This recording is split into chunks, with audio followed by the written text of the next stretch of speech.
When a customer reaches out to me, the first thing that I find to be the most important is acknowledgement. And that's just a quick email response to the person who's submitting something new or a new contact through my contact form. That's just a quick way for me to say, hello, I got your message, opening up a conversation. I'm not really a big fan of using exhaustive contact forms that are what are considered to be high friction, where you have to provide a lot of detail based on your project. Because honestly, not everybody knows how to describe their project in great detail. So what I like to do is just contact me, ask a question. I will respond. If you want me to listen to a mix, feel free to select that into the contact form. The whole idea is to make it as low friction as possible and just to open up the conversation, because you would honestly, in most businesses, you would like to be able to talk directly to who would be working with you. There's been some podcasters who have even noted this as being synonymous with going on a first date. You want that conversation to feel like it's home. You want it to feel comfortable. And that's my whole philosophy with a contact form.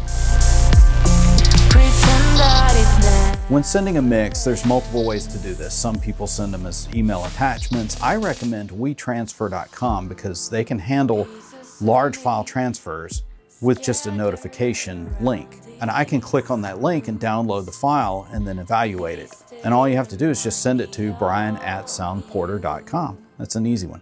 Now, I use Google Drive and I've used Dropbox in the past, but I choose not to use those strictly because the sharing permissions and being able to anonymously download a file without an account is sometimes tricky, especially with Dropbox. So I try to shy away from those. I like using WeTransfer.com because it's quick and easy. You just send an email, upload the file, and it's done. It sends it over to me and I get an alert for that. That's quick and easy. However, in some cases, I can set up an upload client portal that you can upload your content to, and then I can download it from there as well. And that can be password protected if it's necessary. When it comes to a demo master, I like providing a full demo from start to finish rather than just a snippet of the audio, because sometimes you want to be able to hear the intro, you want to be able to hear how it builds, and then be able to hear the chorus and then the ending of the song. So my demo masters are complete. You'll be able to listen to them online for free, and then to download them, you just pay a small fee and you can download the file as is. And if that's the end of it, that's the end of it. But it also allows you to even type in comments back to me about the mastering. If you say, okay, I really like this part, I really like this part maybe is a little lacking in compression, or we would like this middle section to be brought up in volume slightly. Can add those notes and then I would see those responses. Very great way of working. It's very fluid. Same thing with email, back and forth through email as well.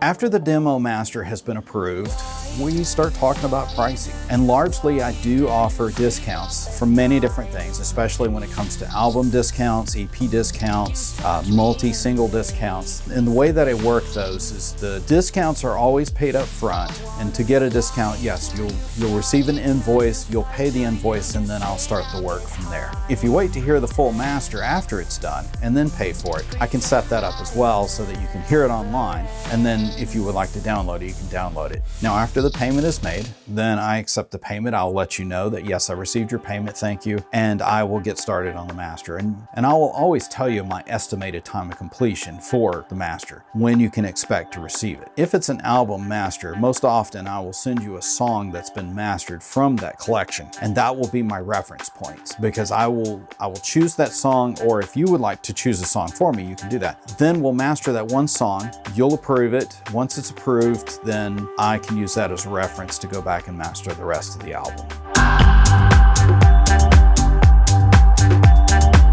To deliver the master, I use a company called FilePass, which is a great way of sending you a link to your masters and you can download those. You're welcome to send the link to somebody else if you want a second opinion on the masters, but I will caution, be careful who you send that link to, because this is a link to your unreleased recordings. So depending on how much security you've got in place, you definitely want to safeguard that as best as possible.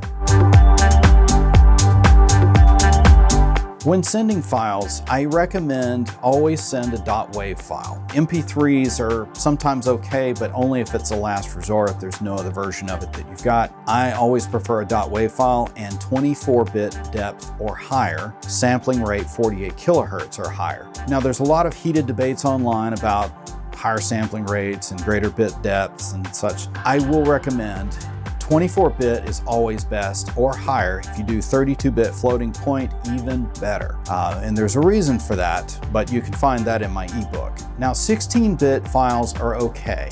There's a limit in the dynamic range of that file, and it does kind of handcuff the mastering engineer slightly, but it's not unusable. 24-bit is absolutely the best. 32-bit is even better. 64-bit double precision, not necessary. That's something that's usually internal to your DAW. You don't necessarily have to send files with that great of a bit depth. There's just not really a reason. So with bit depth, I can hear a difference between 16 and 24-bit files in general.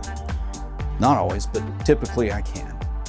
There is a difference in the dynamic range that's afforded, and if the recording makes use of that dynamic range, yes, you can absolutely hear a difference. Sampling rate is a whole different discussion, but it's somewhat related. The key thing to focus on with sampling rates is the lower the sampling rates, the more high frequency is compromised, or is at least at risk. So what sampling rates would I recommend? 44.1 kilohertz is probably the absolute minimum. I would not go any lower than that under any circumstances, but I would prefer at minimum 48 kilohertz.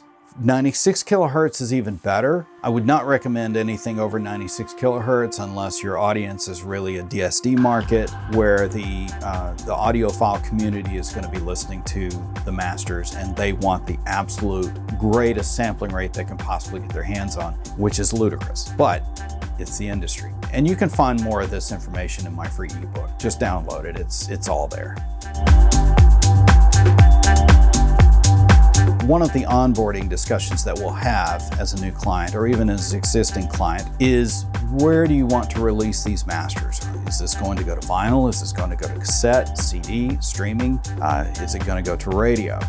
Those are important for multiple reasons. Now, I will say that there's a lot of engineers who will say, I'm just going to master the audio to sound as best as it can, and it's up to you to determine where it's going to go. Now, my philosophy differs from that slightly, but the reason is because I don't believe that a loud CD master is going to perform well on a streaming platform. And I don't believe that all streaming masters will sound as great as they can on a CD.